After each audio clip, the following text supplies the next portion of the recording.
Trump just said the Iran ceasefire is on life support. But the real story isn't what's being shouted in Washington. It's something quieter, and it's already in motion.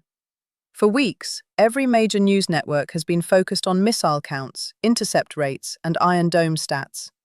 That's the surface. Underneath, a different conversation is happening, one that serious defense analysts are having privately and almost no one is having out loud. Because the next phase of this conflict, if it comes, won't look like the wars you've seen on TV. It won't start with a dramatic strike. It'll start with a port that stops working, a bridge that's no longer there, a runway that can't take a heavy plane. And here's why that matters. Because once that happens, even the most advanced military in the Middle East has a problem that money and missiles can't solve quickly. Here's the core idea most analysts are missing. Modern armies don't run on courage. They run on logistics, fuel, ammunition, spare parts, food, water. All of it moves through a thin network of ports, highways, rail lines, and airfields.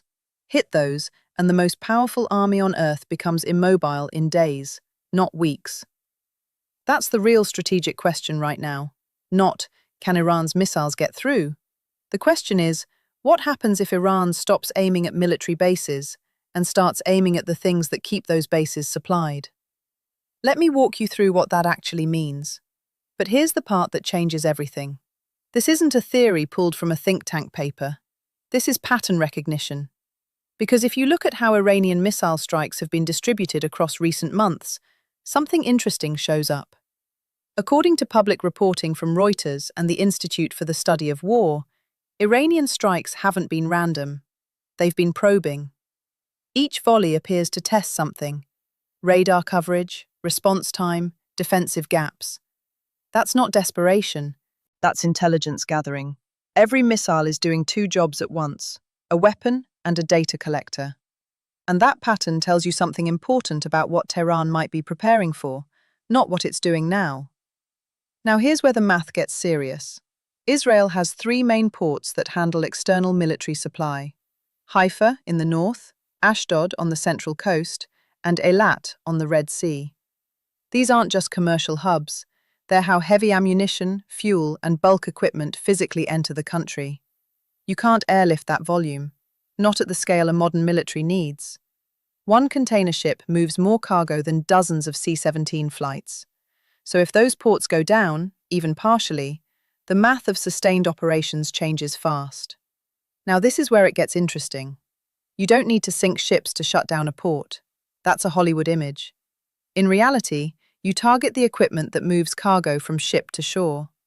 Container cranes, fuel offloading systems, rail connections, bonded warehouses. Damage enough of those, and the ships waiting offshore become irrelevant. Their cargo just sits there. Defense logistics experts have been pointing this out for years. It's the same vulnerability that's been studied in NATO war games going back to the 1990s. But here's the part that's harder to talk about. It's not just ports. Israel is a small country with a limited number of major north-south corridors. A handful of bridges, a few highway routes, a tight rail network. In a country that size, you don't need to hit everything. You need to hit the right things. Take out 2 or 3 critical bridges, and you're not creating a traffic jam. You're creating a logistics problem that takes months to fix. And that's the timeline problem. Modern military equipment doesn't get rebuilt in days. Specialized port cranes have manufacturing lead times measured in months. Bridge replacement requires civil engineering at a scale that wartime conditions make almost impossible. Now here's what most coverage is missing. The US has substantial airlift capacity: C-17s, C-5s, the works. On paper, America can move a lot of cargo fast. But strategic airlift needs functioning airfields, runways long enough, structurally sound enough to take heavy aircraft. And Iranian planners understand something specific. You don't have to destroy an airport to disable it. You just need to create deep enough craters on the runway surface. Do that at Ben Gurion or Ramon, and the most advanced cargo aircraft in the world deliver nothing, because they have nowhere to land. Now, I want to be clear about something, because this matters. None of this means Iran will do this. Capability is not the same as intent. There's a real difference between what a state can do and what it will do. Diplomatic talks, reportedly mediated through Pakistan and other channels, are still active. The April ceasefire bought time. Both sides have come back to the table multiple times, even when terms collapsed. That's important context, and any honest analysis has to include it. But here's what history teaches. Strategic capabilities that get carefully prepared, over years, tend to remain available as options. They don't dissolve just because diplomats are meeting. What changes the calculation is the perceived cost of restraint versus the perceived cost of action. And right now, with nuclear negotiations stalled and rhetoric hardening on both sides, the gap between what each party thinks the other will accept is growing. That's the real risk. Not that anyone wants war, but that miscalculation becomes easier when the room for compromise narrows. So what's Israel's answer? What does the response actually look like? And here's where we have to be honest. The answer is harder than it sounds. It's not that Israeli planners are unprepared. They're some of the most experienced military planners in the world.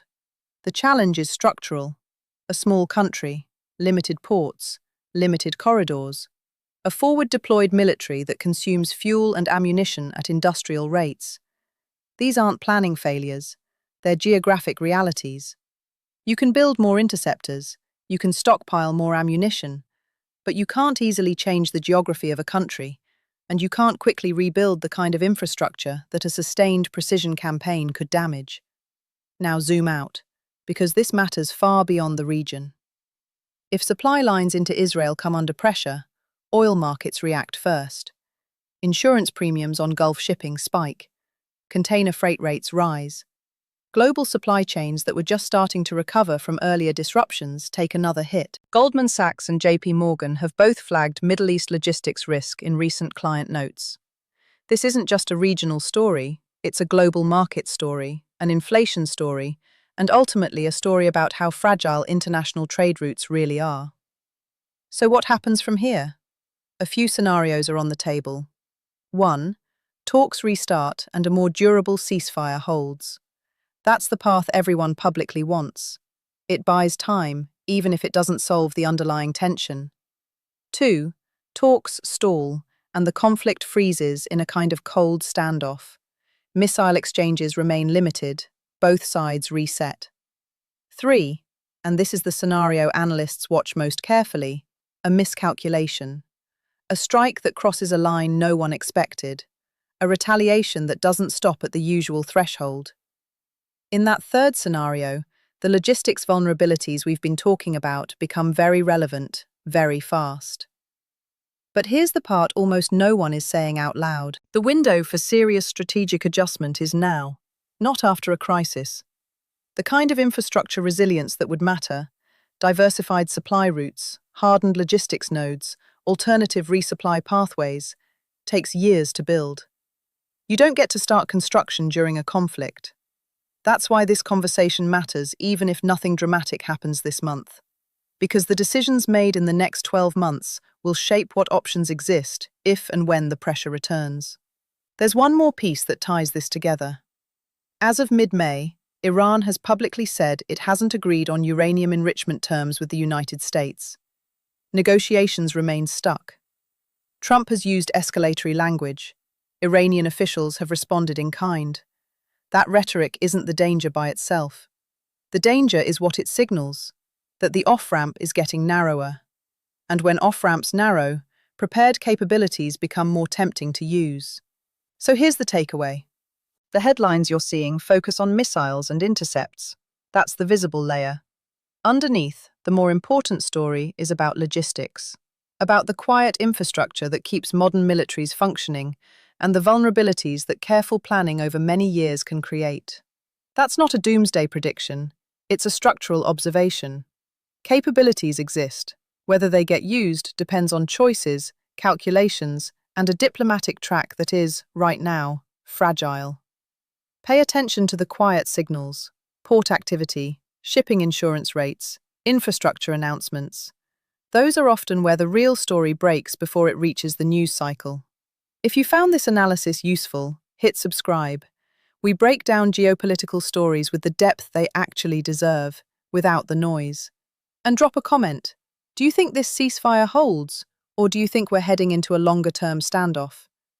I read the comments, and the best ones often shape the next video. See you in the next one.